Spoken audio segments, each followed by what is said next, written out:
Hello everyone, it's me again, Isa J. Abando, your tech reviewer for today's video. In this episode, magkakaroon tayo ng special segment at magkakandak tayo ng jolly interview sa random people sa Mabini Colleges. At ngayon, makakasama natin si Nicole Pajares, Don Lornel Valencia.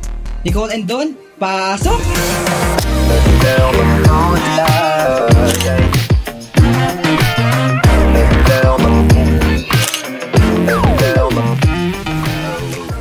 What's up mga ka-Jolly Tech? Ako nga pala si Don Lornel Valencia. At ako naman si Nicole Pajares. Andito kami ngayon sa Mabini Colleges. Magtatanong kami sa iba't ibang estudyante tungkol sa kanilang kalaman, opinyon, at karanasan sa teknolohiya. Kaya't ano pang hinihintay nyo? Tara na!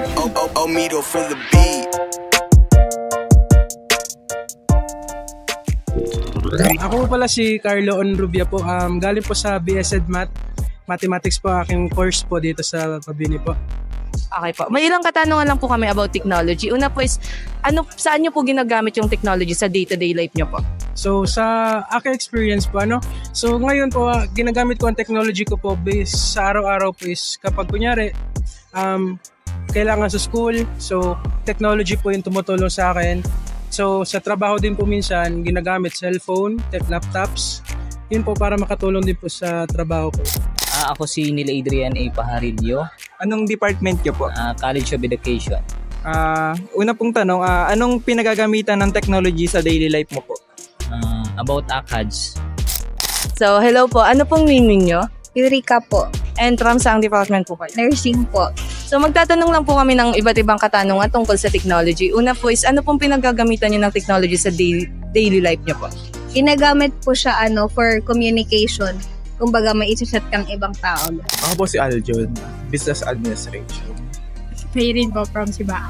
Okay po. So, may iba't ibang katanungan po ako about technology. Una po dyan is, saan nyo po ginagamit yung technology sa daily life po ninyo? For communication. Same, communication din, sa kalibangan.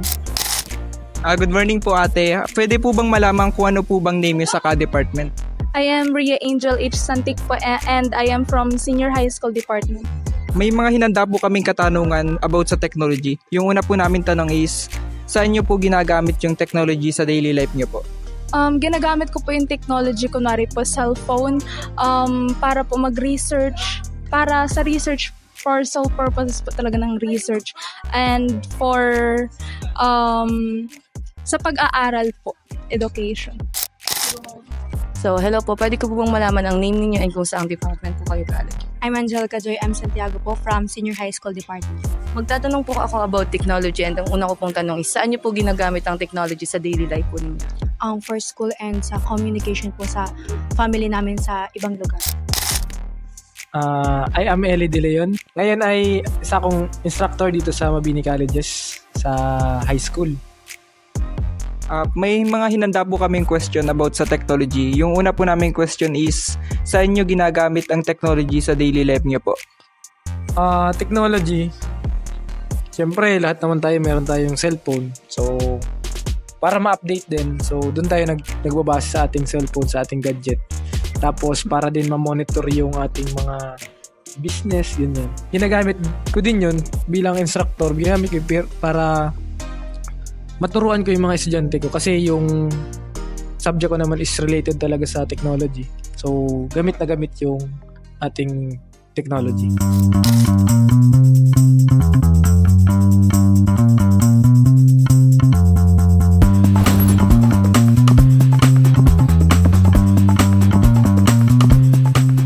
So, sa panahon natin ngayon, di ba, mas uso na yung gumamit ng technology kaysa dun sa panahon dati. So, mas mapapadali nito yung mga ginagawa natin ngayon sa pang-araw-araw. So, kaya ito importante ngayon sa atin. Siyempre, sa pag-aaral ko, nagagamit ko ito sa mga research, sa mga assignments. Mahalaga po kasi parang mostly po sa atin is hindi na nabubuhay if walang technology.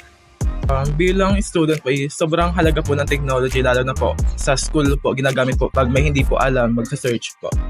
Same lang din, pero yung is communication, more in kasi ngayon, cellphone talaga, hindi na letter, kagaya dun. Kaya, mas important din talaga yung technology sa ngayon. Para sa akin po, mahalaga po ito as a means of communication na rin po para mas mapadali po yung communication baga po. Tapos sa education din po.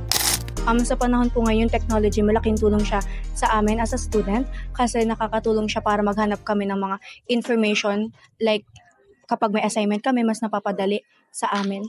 Yung technology kasi ito yung magbibigay sa atin ng, alam niyo, parang mas mapadali yung trabaho natin sa daily life natin. Kaya mas importante na meron talagang technology na makakatulong yung tao.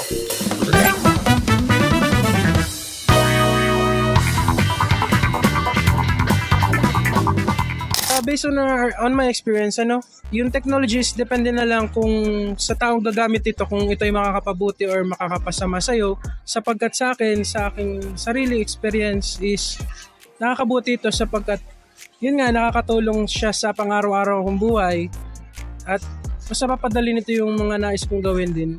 I think may magandang dulot ang technology kung gagamitin mo sa tamang pamamaraan, and makakasama ito kung hindi ka maging aware sa limitations mo.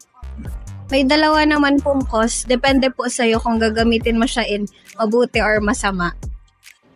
Para sa akin po is dalawa po ang ng technology, twofold po, and may advantages at disadvantages po. Ang disadvantages mo, marami pong nagko-commit na rin po ng cybercrime po, ganyan.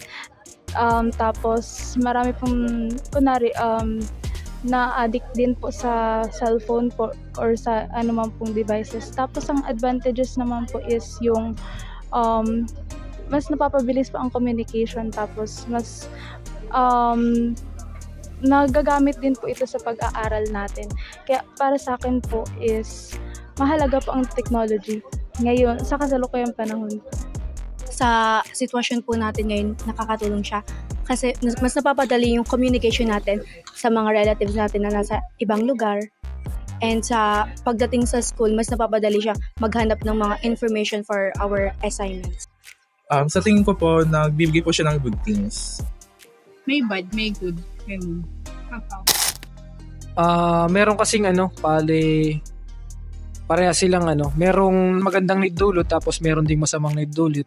Kasi yung masamang naidulot, so for example, yung mga AI natin na lumalabas ngayon, so yung mga estudyante natin halos tinatamad na mag-aral, bumabase na sila doon sa AI para mabilis yung mga output nila.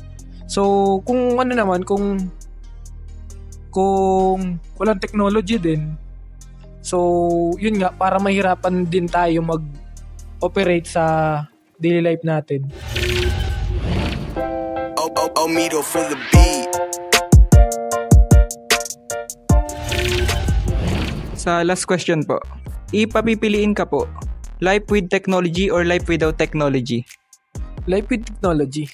Kasi yun sabi ko nga, mas mapadali yung buhay natin, di ba? So ginawa yung technology para matulungan tayo and para mapadali yung buhay natin sa araw-araw. Para sa akin po na nabubuhay ngayong 21st century, para sa akin po is mas pipiliin ko pong may technology ang buhay kesa po sa dati. With technology po kasi parang mas mapapadali yung buhay if may technology. Yun, sa 21st century nga, mas gugustuhin ko pa rin yung may technology kasi nga, sino ba naman may hayaw gumamit ng technology ngayon? Yun lang. Para naman sa akin, mas nakaka-adjust naman ako kung walang technology kasi nung nabuhay ako sa seminary noon na talagang walang cellphone, walang technology, and nag-aaral ako talagang puro visual aids. Pero syempre ngayon sa labas, kailangan ko ng technology din sa pag-aaral. Like for example, kapag may encode ako, kapag magawa akong PowerPoint, and syempre pag may research. Kung magkakaroon po kayo ng chance, mas pipiliin niyo po ba ang life without technology o life with technology? Life with technology po kasi mas easy access na siya sa ngayon. Okay po. Thank you so much for your answer.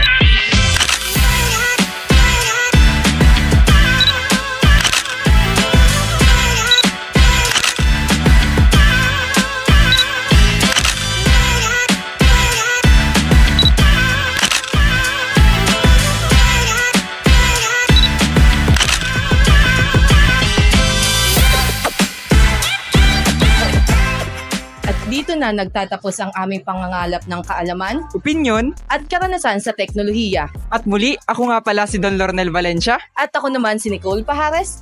Back to you, Aisel. Thank you, Nicole and Don.